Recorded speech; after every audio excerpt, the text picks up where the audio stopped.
যে ভয়ঙ্কর ঘটনাটার সম্মুখীন হয়েছে তামান্নার আম্মা, তার মা টোটাল বিষয়টা বিশ্লেষণ বললেন। ব্যাপারটা শুনতে পেলাম তার পিতা তামান্না খাতুনের পিতা হচ্ছে একজন মাইগ্রেন্ট লেবার।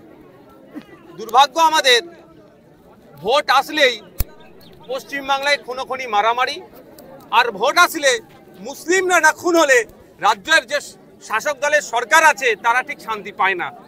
মুসলিমদেরকে খুন হতেই হবে, পিছড়ে বর্গের মানুষকে খুন হতেই হবে, না হলে ভোটটা তাদের কাছে অসম্পূর্ণ। দেখুন না, যেখানে গণনা হচ্ছে গণনা কেন্দ্রের অনেক দূরে, আর যেখানে এসে মেয়েটিকে খুন করলো বোম ছুড়ে অনেকটাই ভিতরে। প্রশাসন সকাল থেকে সবটাই জানে যে এখানে একটা অস্থিরতার পরিবেশ তৈরি হতে পারে, হচ্ছে। ইতিপূর্বে এই গ্রামে এই ধরনের রাজনৈতিক হিংসা হয়েছে, অনেক ক্ষতিগ্রস্ত হয়েছে। সুতরাং এখানে পর্যাপ্ত পরিমাণে ফোর্স দেওয়া দরকার ছিল, কিন্তু তা করেনি। ফলে একটা ফুটফুটে মেয়ের জীবনহানি হলো। শুধু একটা মেয়ের ক্ষতি হলো না, এই গ্রামটা আজকে আতঙ্কিত হয়ে গেল। এটা সম্পূর্ণভাবে রাজ্য সরকারকে দায়ী নিতে হবে, ইসিআই কেও দায়ী নিতে হবে। আমরা চাইছি সঠিক তদন্ত হোক। আমি তামান্নার আব্বাজির সাথে কথা বলেছি। আমি এটাও অনুরোধ করেছি যে রাজনৈতিক হিংসাটা বড় কথা নয়, বড় কথা হচ্ছে এই গ্রামের থেকে হিংসা টোটাল বন্ধ করতে হবে। তার জন্য আপনাদেরকে এগিয়ে আসতে হবে। যারা যারা যুক্ত তাদের বিরুদ্ধেই আমাদের আইনি লড়াই চলবে। ও দল করে সেই দল করে, তার থেকে বড় কথা যারা অন্যায়ের সাথে যুক্ত তাদের বিরুদ্ধে আইনি লড়াই চলবে। প্রশাসনের ভূমিকা নিয়ে কি বলবেন? দেখুন, ওই দিনকে যদি প্রশাসন কঠোর হাসতে কঠোর থাকতো, অর্থাৎ যেখানে সকাল থেকে ঢিপঢাপ চলছে, যদি খবর পাওয়ার পরে যদি প্রশাসন তার ফোর্স ডিপ্লয় করে দিত, তাহলে এই দিনটা দেখতে হতো না। সোমবারের ঘটনা, আজকে বুধবার মাত্র 5 জন গ্রেপ্তার হয়েছে, 24 জনের নামে অভিযোগ দেয়। দেখুন, আমরা আর কয়েকটা দিন অপেক্ষা করছি, প্রশাসন কতটা দায়িত্ব নিয়ে কাজ করছে দেখছি। না হলে শ্রদ্ধেয় সম্মানীয় বিকাশ রঞ্জন ভট্টাচার্য স্যার আছেন, শামীম দ্বারা আছেন, তাদের সাথে কথা বলবো। আমরা এটাকে কোর্টে নিয়ে মুভ করব।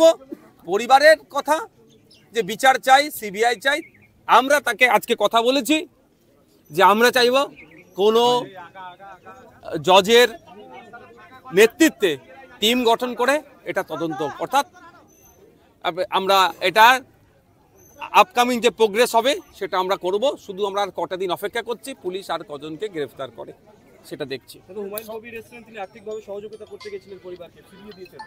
দেখুন, আর্থিকভাবে সহযোগিতা করতে গেছেন, ওনার প্রকাশ্যে করাটা আমি মনে করছি এই মুহূর্তে অনুচিত হয়েছে। আমরা অনেক সময় অনেক ক্ষেত্রে অনেক মানুষের পাশে দাঁড়াই আর্থিক সহযোগিতা করার জন্য, কিন্তু যখন তার মেয়েকে হারিয়ে শোকে পাথর, সেই সময় আর্থিক সহযোগিতা এইভাবে প্রকাশ্যে নিয়ে এসে খামে ভরে দেওয়াটার জবাব পেয়েছেন। এবার হুমায়ুন কবির সাহেব নিজে থেকে দিচ্ছেন না সরকার থেকে ম্যানেজ করার জন্য পাঠিয়েছে আমি বলতে পারছি না। তবে সরকার এত বড় নির্লজ্জ, যখন যাকে পারবে ম্যানেজ করে দেওয়ার জন্য পাঠাই।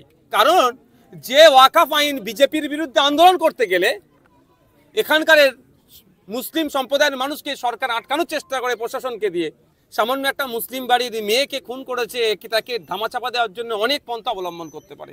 আমি এখানে মুসলিম শব্দটা বারবার ব্যবহার এই জন্যই করছি, ভোট আসলেই মুসলমানদের রক্তর প্রয়োজন হয়ে যায় সরকারের। মুসলিম না খুন হলে ভোটটা অসম্পূর্ণ থেকে যায় এদের কাছে, সেই জন্যই বারবার আমি এই শব্দটা ব্যবহার করছি। আর পিছিয়ে বর্গের মানুষের খুনকে এরা দেখতে বেশি পছন্দ করে। তাই অনুরোধ আমার মিডিয়ার মাধ্যমে, এই ভোট হয়ে নেতার বেটি নেতা হয়ে যাবে আর মাইগ্রেন্ট লেবারের বেটি কবরে যাবে বা শ্মশানে যাবে, এটা বন্ধ হওয়া দরকার। আমি আসলাম এই মেন রুট থেকে, এখানে 15 বছর নাকি তৃণমূলের পঞ্চায়েতের সদস্য, সে কিভাবে ভোট আমি বিতর্কে যাব না।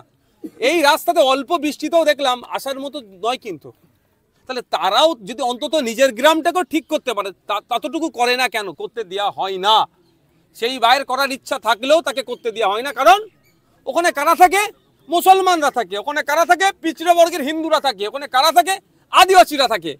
ওদের এলাকায় উন্নয়ন করার দরকার নেই, এমনি ওদের ভোটটা আগের দিন রাত্রে 500 টাকা বিরিয়ানির প্যাকেট দেবো, পেয়ে যাব, এই মানসিকতাই চলছে। তো আর এই গ্রামের মানুষ বুঝবে কবে? বগটুই থেকে বারাসাত, মুর্শিদাবাদ, ভাঙড় এবং নদিয়ার বিভিন্ন জায়গায় শুধুমাত্র সংখ্যালঘুরা খুন হচ্ছেন, যেখানে বারবার বলা হচ্ছে এই তৃণমূলের পক্ষ থেকে প্রচার দেওয়া হয় সংখ্যালঘুদের জন্য, বিজেপিকে আটকানোর জন্য তৃণমূল দল, সংখ্যালঘুদের জন্য এই দল, কিন্তু বারবার সংখ্যালঘুরা কেন? উত্তরপ্রদেশে মুসলমানদেরকে মারছে বিজেপি, আর পশ্চিম বাংলাতে মুসলমানদের মারছে তৃণমূল।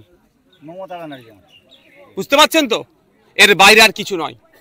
এখানে সংখ্যালঘু তোষণের নামে সংখ্যালঘুদেরকে শোষণ করা হচ্ছে। এই এখানে গ্রামের মানুষ আছে,